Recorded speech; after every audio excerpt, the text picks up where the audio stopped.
POLYCET 2026 special category సర్టిఫికెట్ల పరిశీలన ప్రారంభం.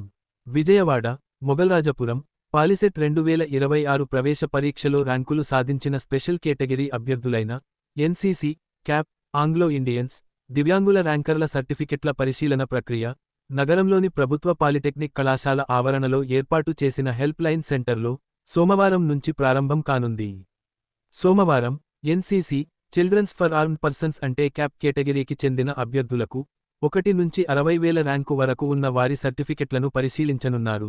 అలాగే దివ్యాంగులు, ఆంగ్లో ఇండియన్స్ కేటగిరీలకు చెందిన అభ్యర్థులు, మొదటి ర్యాంకు నుంచి చివరి ర్యాంకు వరకు ఉన్న వారి సర్టిఫికెట్లను పరిశీలిస్తారు. మంగళవారం, క్యాప్, ఎన్సీసీ అభ్యర్థులకు 60,001 నుంచి చివరి ర్యాంకు వరకు ఉన్న వారి సర్టిఫికెట్లను పరిశీలించనున్నారు. అలాగే sports and games, scouts and guides కేటగిరీలకు చెందిన అభ్యర్థులు, మొదటి ర్యాంకు నుంచి చివరి ర్యాంకు వరకు ఉన్న వారి సర్టిఫికెట్లను పరిశీలిస్తామని పాలిసెట్ 2026 ఎన్టీఆర్ జిల్లా కన్వీనర్ విజయసారథి తెలిపారు. సర్టిఫికెట్ల పరిశీలన పూర్తయిన జనరల్ కేటగిరీ అభ్యర్థులు సోమవారం నుంచి ఆన్లైన్లో వెబ్ ఆప్షన్లను ఎంపిక చేసుకోవచ్చని అధికారులు తెలిపారు.